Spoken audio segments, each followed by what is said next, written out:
Yeah, so I'm very bullish on uranium. I think it will continue higher. I don't think there's really anything that's going to stop it like completely in its tracks and reverse it in the short term that I can see.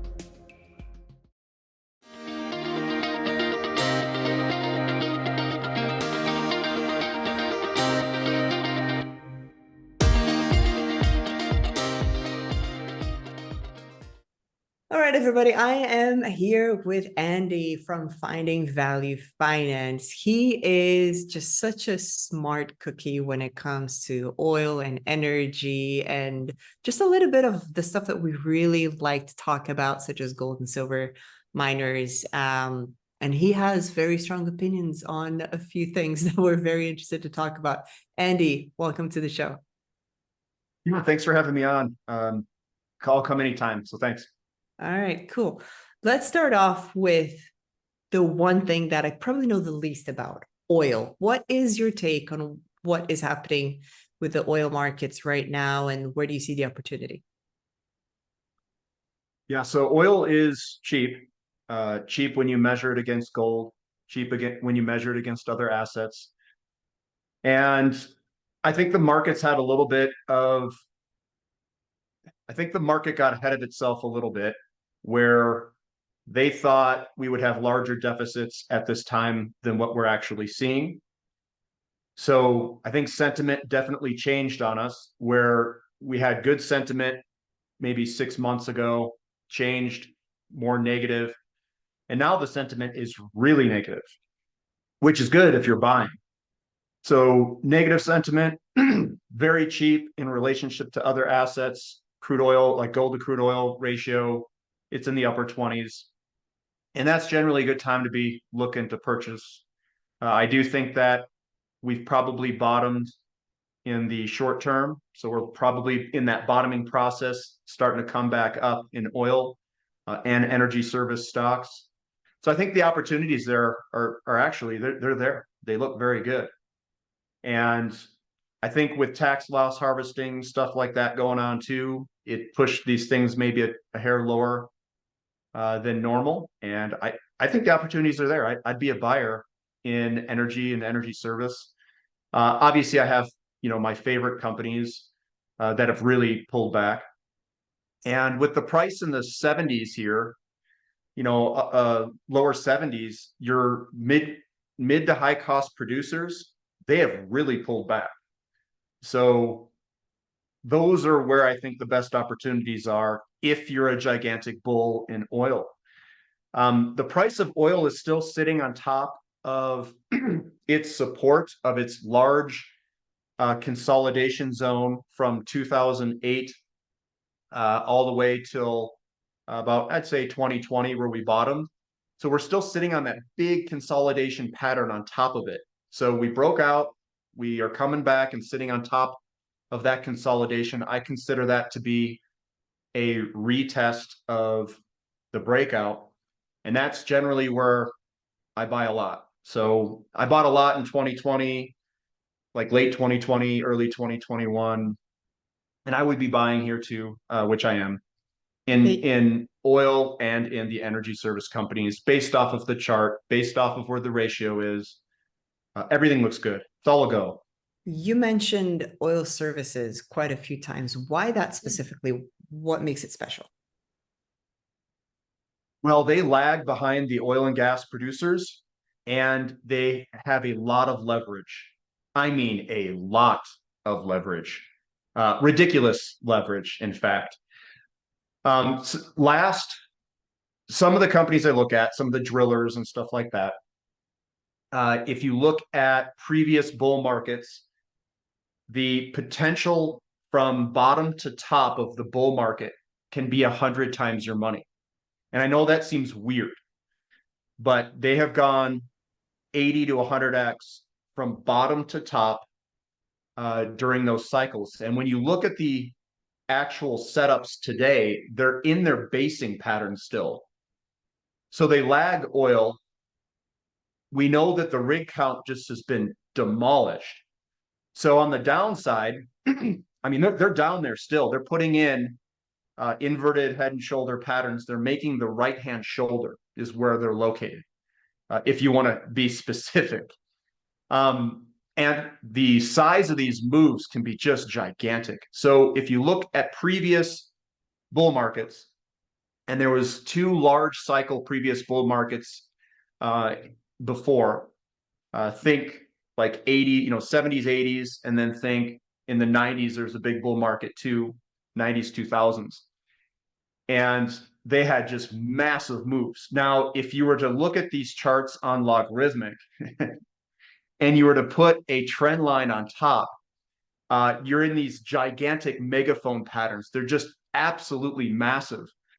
And I have to put some exposure to it based off being in the base still, them lagging, and the potential upside move, because the symmetry is just massive on these.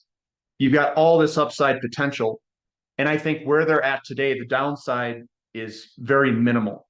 Obviously, with something with that much upside, it's going to be very volatile. So it's not an easy ride. It's going to try to buck you off, just like uranium stocks and some of these other ones. But they've got the infrastructure in place. They've got the capacity to generate massive cash flow. And that's what interests me very much about those particular companies. And then another thing to think about is, I know a lot of people love the offshore drillers. I got them. I own them. I get it. What is their case for owning offshore? They'll say, well, it's almost impossible to build these big, gigantic, very expensive rigs. And I'm like, okay, so it's a barrier to entry, and that's why they like the offshore so much.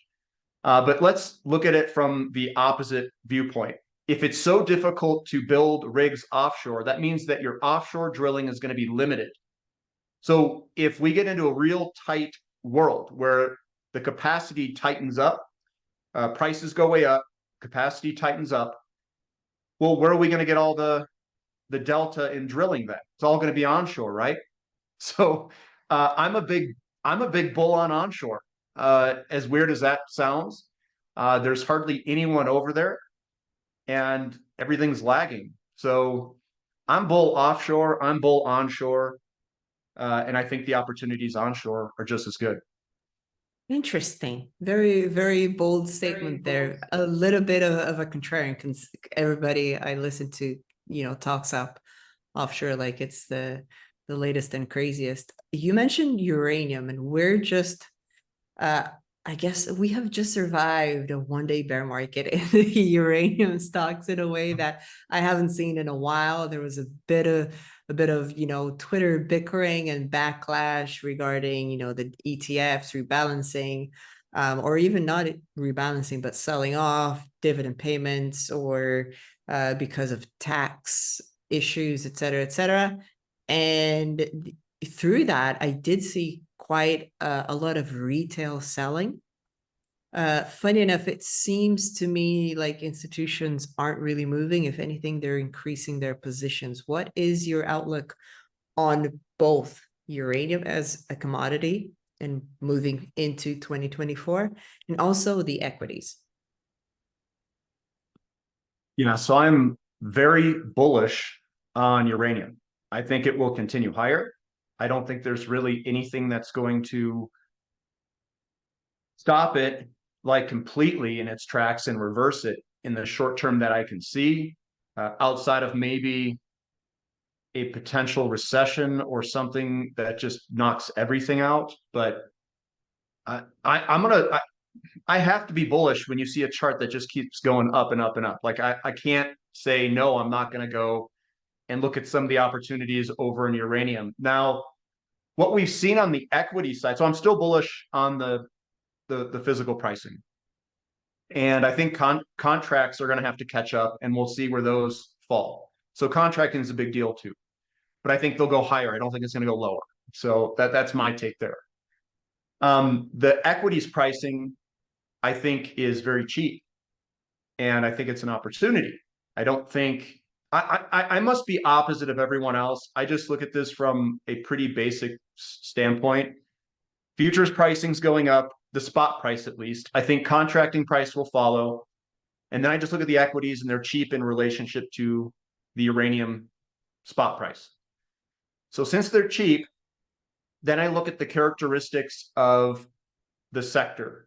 So the characteristics of what's going on right now is you're seeing the producers go up because Kazatomprom is starting to move up pretty good. Camco's been moving up really well. Then I look at the developers, they're all moving up. And then the juniors are just sitting there like not doing anything. And everybody's like, well, these aren't going anywhere. They're not doing anything. It's like, that's the part of the cycle you're in. You're still in early cycle. And what I would be doing, I know this sounds different, but I would be buying the crap out of the explorers. It's that simple to me. I would be holding the producers, I would be holding the developers, and I would be buying the explorers because they're lagging. So on the equity side, I would be bullish, very bullish. And I would be taking on, by what I'm saying, I would be taking on more risk, not less risk, because the price is moving in your favor. And it is becoming less risky to buy the explorers as the price and the producers go up, signaling that you're in a bull market. So I would be, I mean, if you want to get greedy, and I'm not saying to get greedy, you guys have to figure out your own risk reward and figure out how much risk you want to put in the portfolio. But if someone was greedy, I would be piling in the explorers if it were me. When you're looking at that, so let's say uranium specifically, or uranium slash mining, do you try to balance your portfolio taking into consideration jurisdiction risk? Yeah, the problem I have with jurisdiction risk is I don't know which jurisdictions are good and which are bad anymore. So I mean, I would not say America's good jurisdiction. I don't even know if Canada is. Like, I don't know what's good and what's bad. I mean, when I look at jurisdictional risk, I think Namibia is probably the least jurisdictional risk because they're producing pounds today and there's a bunch of projects there. And I think that's probably the best spot to be. But I'm sure people will say Canada's better, but tell me how much they produce out of Canada. There's really not that much that they produce. And all of the companies that I followed that are explorers, it seems like there's always problems with them trying to explore in Canada. So jurisdictional risk wise, I would say Namibia is probably the least risk just because no one's out Yeah, there. who would No have one's there to thought? fight. Who would have thought that if you just don't bother them, they get stuff done and they actually permit things quite quickly. Not like North America whatsoever, which is very, very sad indeed. What is your take on the rest of this sort of mining complex? Gold, silver, copper, what do you see out there? Yeah, so I'm a massive, massive, massive bull on precious metals right now. Massive. The reason being is we have an inverted yield curve. The dollar looks like it wants to drop, yields wants to drop, and that's like the prime location where gold and silver just rip.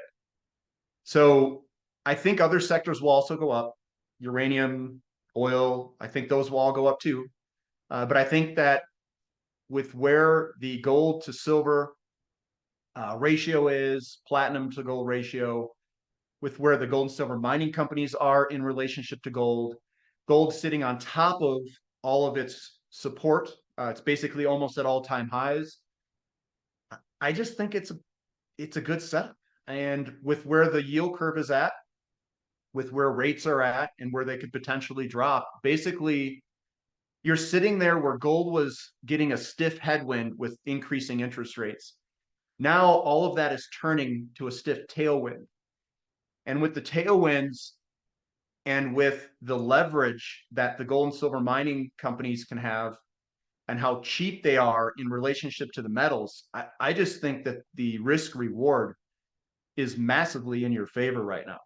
And with the market conditions changing, I think it'll hit at any point because you'll get the dollar to drop with lower yields. The DXY specifically is what I'm referring to. And I think that's going to be big tailwinds. So valuation wise, risk reward wise, the market conditions of when these things start to move, I think they're all lining up in favor of gold and silver going higher, even palladium and platinum too, all of the precious metals. And then you look at some of the charts where you look at the silver, like silver junior mining companies, the platinum group metal uh, charts, like some of those companies, they look insanely good, insanely good. They are coming down, falling wedges right at the tip, and they're just breaking out. They've got support right underneath it.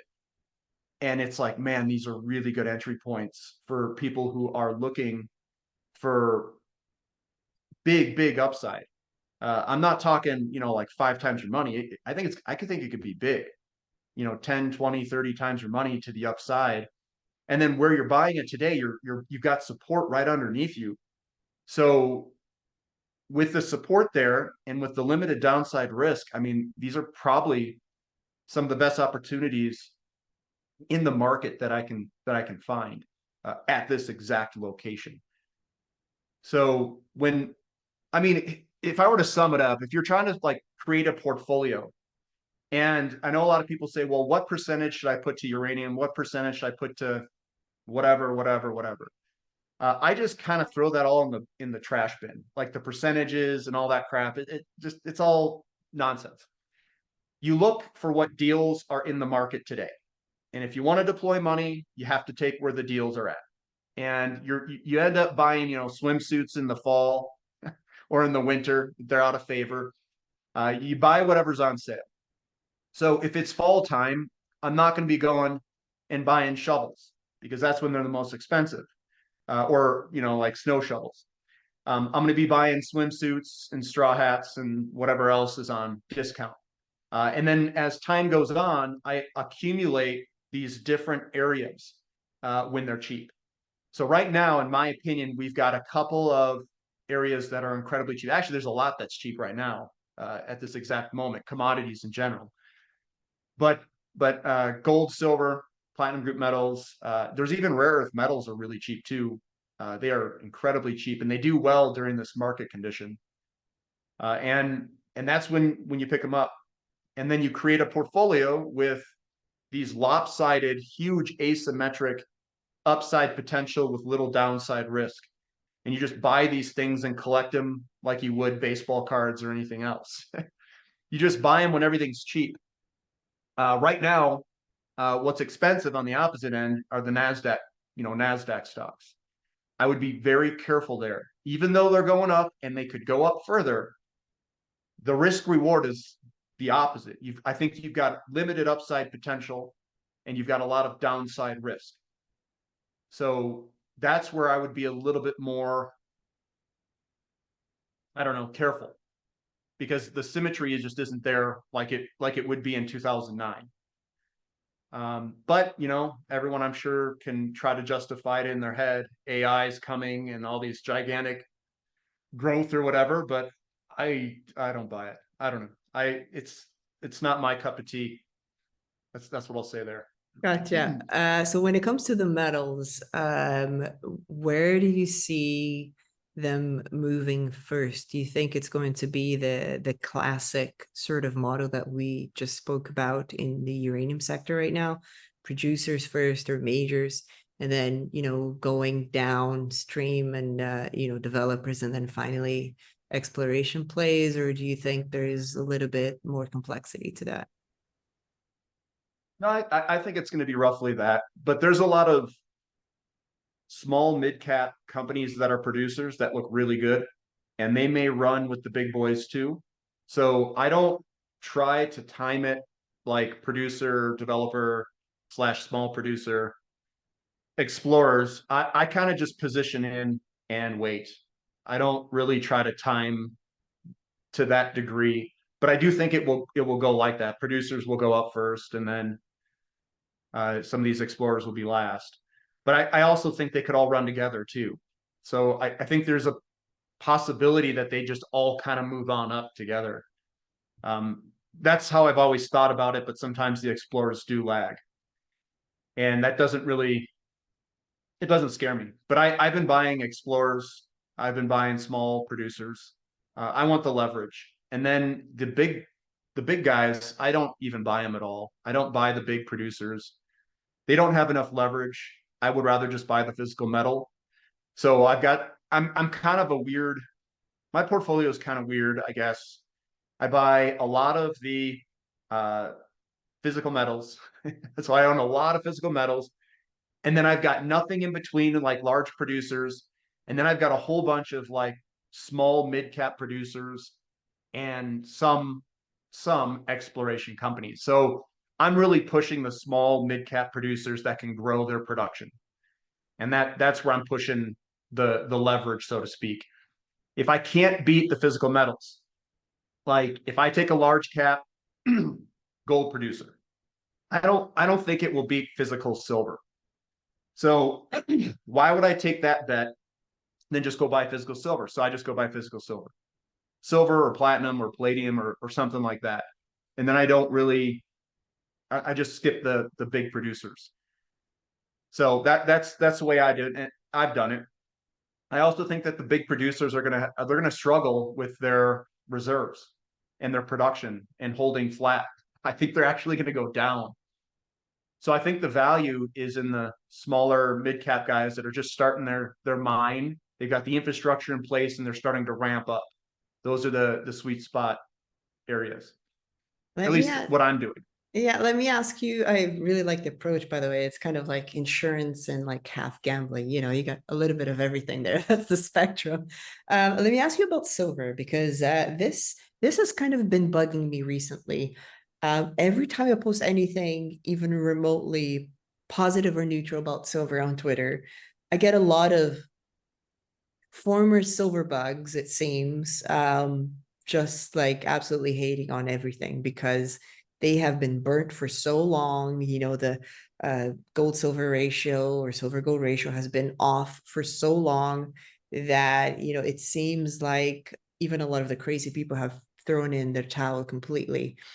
Do you believe that, silver is sort of moving away from that sort of, precious metal status that it's always held as far as, recorded history, as far as I know of recorded history, and it's turning more industrial? Or do you believe that this is just Mr. Market playing its games and, we're about to see a big rip? I think that silver and gold work very well under certain market conditions, and those conditions have not been present. So it does very well either at really high interest rates when we cross a threshold of interest rate where you go really, really high and people start to worry about the currency, which I don't think we went into. Or they work very well when the interest rates start to fall. Think of like an inverted yield curve and the curve uninverts. It does very well in that market condition, which that could be coming. So when interest rates fall, and the dollar falls with it, that is when gold and silver do really well. And we haven't had those conditions in 2020, 2021, 2022. We're just starting to get into those conditions. I think now, if the Federal Reserve were to lower rates, gold will take off, silver will take off, and then we'll go into a new liquidity cycle where they'll take off as well. So I just don't think we were in the right market condition. The ratios tell us that something's cheap, but it doesn't mean it will 100% start moving. It just means it's cheap. And I think that those conditions are coming. And I think that silver, with the deficits they are running, which is massive, massive deficits. I think the deficit for this year is like 450 million ounces. That's half of production, basically. And then you look forward, and it is massive deficits for all the way out to 2030. I'm talking like we are going to run deficits in 2030, 120% of production. Like it is massive. So I don't know if they're going to be able to produce that amount. So if you look at it today and you say, if people are so bullish on artificial intelligence, then you have to be bullish copper, you have to be bullish silver, and some of these other platinum group metals because they're going to start doping these things together to get the resilience, the toughness of platinum and palladium and some of these other platinum group metals with silver, and conductivity. AI is an energy hog. It is going to suck down energy like no other. And the way that I want to play it is through the energy and through the transmission of that energy. So think of it as copper, silver. Think of it as, you know, nuclear and natural gas and coal and all that other stuff. So AI is just gonna draw commodities out of the ground even faster. The demand is going to go up as we adopt all these new things. So I think that the value is all in the commodities to make this all happen. And silver, if you just look at the deficits of copper, silver, platinum group metals, trying to think of what else. Lithium's there, but I don't know if we're going to choose those batteries or not. But you look at today, you look at the deficits out in 2030, which is not that far away. We're going to be hitting mid 2020s here. And you just buy it and sit. Like it's not a hard play. And I understand that people care so much about the short term. I think you just have to kill that short term, I don't know, that short term emotional fluctuation. You got to kill that out of your body and just focus on the long term. Position yourself for an inflationary environment, because I think we're still in an inflationary environment. And then focus on those deficits that are out there and just sit.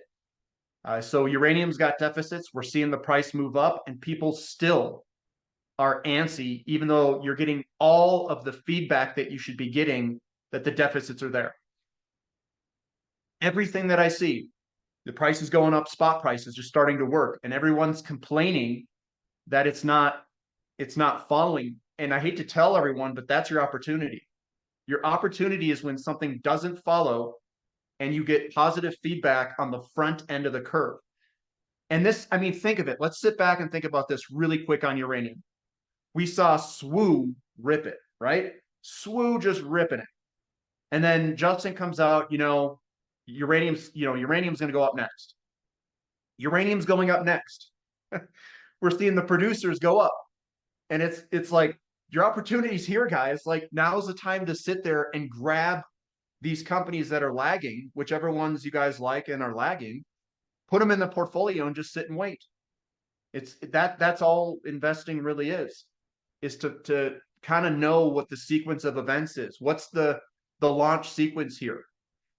And right now we've got the countdown going. It's going 10, 9, 8. And people are complaining that there's still 7 seconds left. It's like, come on, guys, stop complaining that there's 7 seconds left. You've got opportunities right here in front of you. Take them, grab them, take the $100 stacks of $100 bills that are sitting next to you, put them in your account and just wait. And the countdown's already in motion. So I just think that things are very obvious, and I know people get scared of short-term market movements, and there could be a recession or a slowdown in the market at some point. I understand that. And I think what you have to do is you have to take a time frame that is longer than what a potential short-term movement can do. So if a recession or a slowdown or market volatility comes where you get a pullback for 3, 4, 5 months, you got to take a time frame that's longer than 3 or 4, 5 months. You need to multiply it by 10, take a 5-year time frame,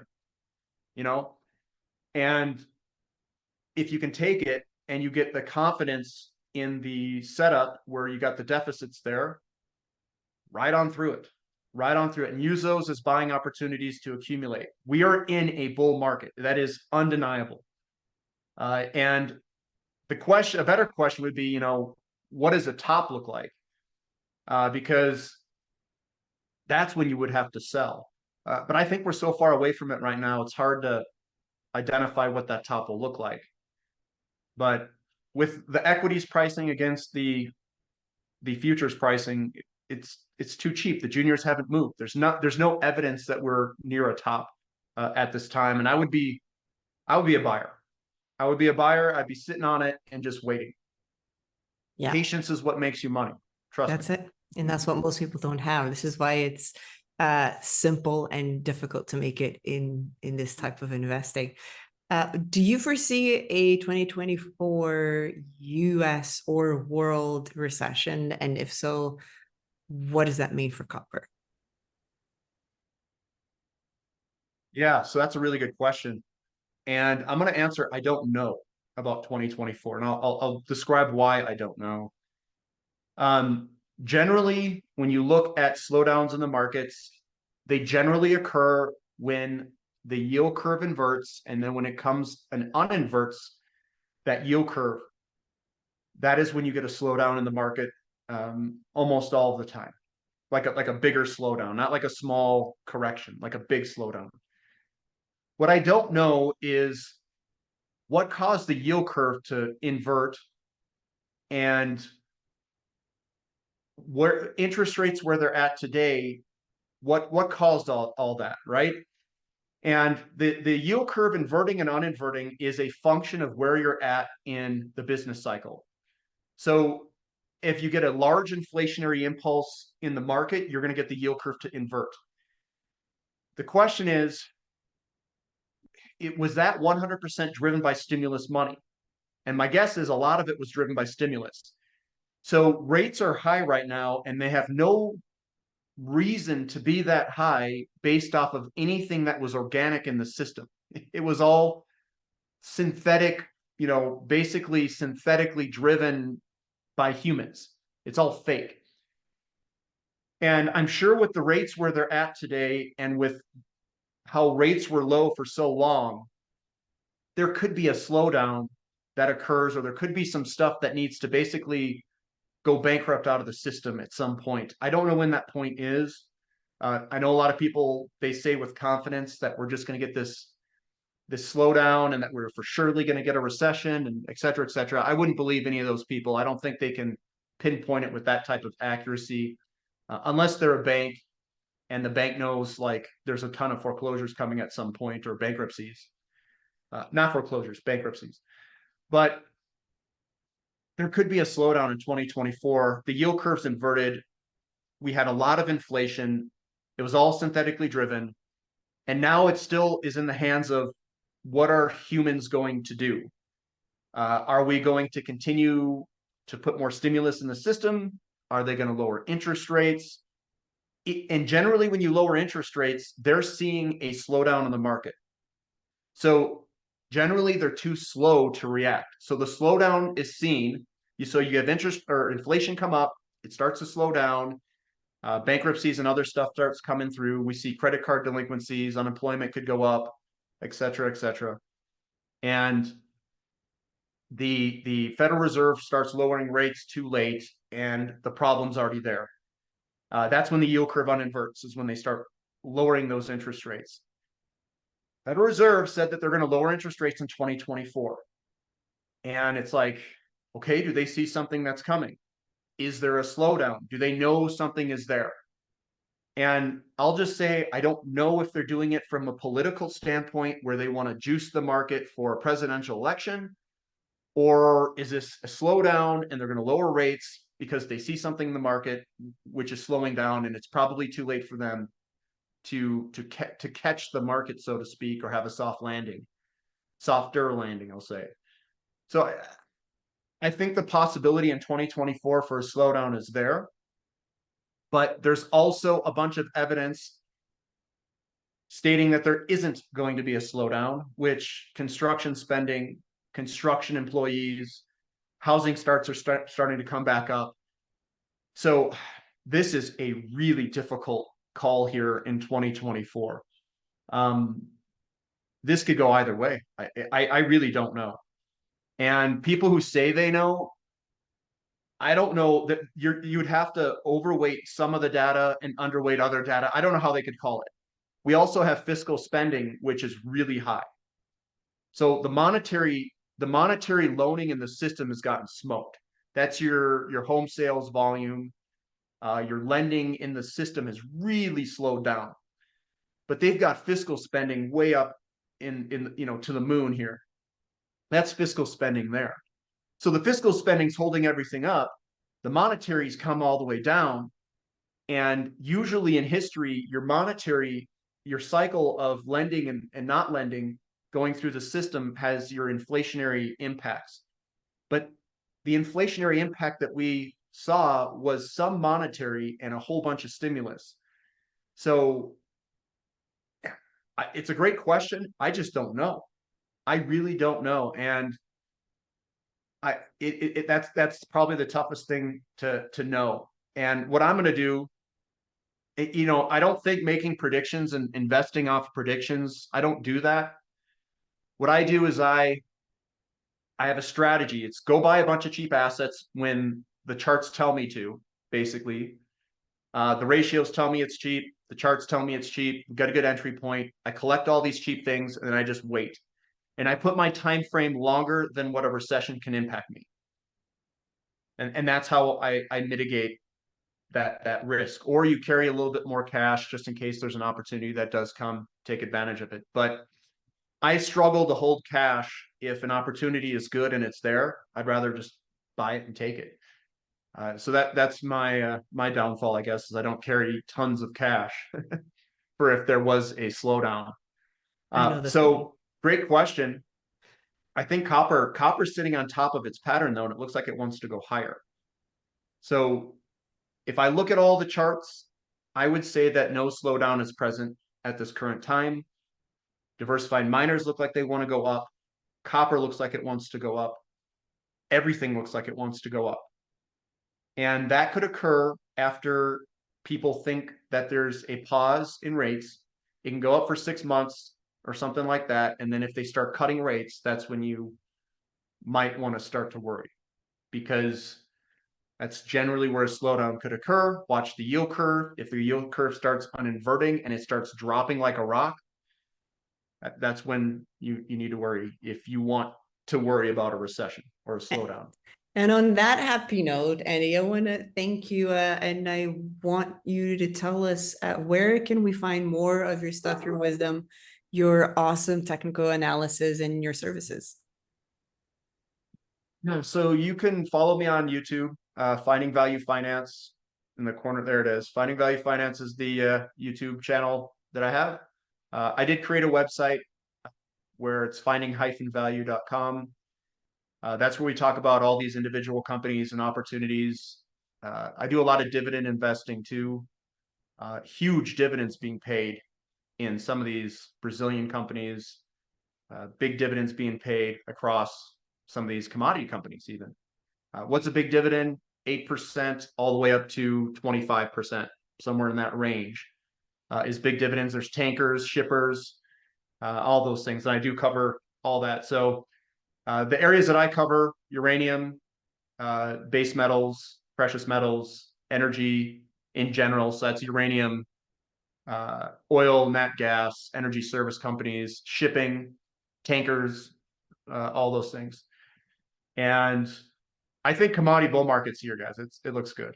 That's what I'll say.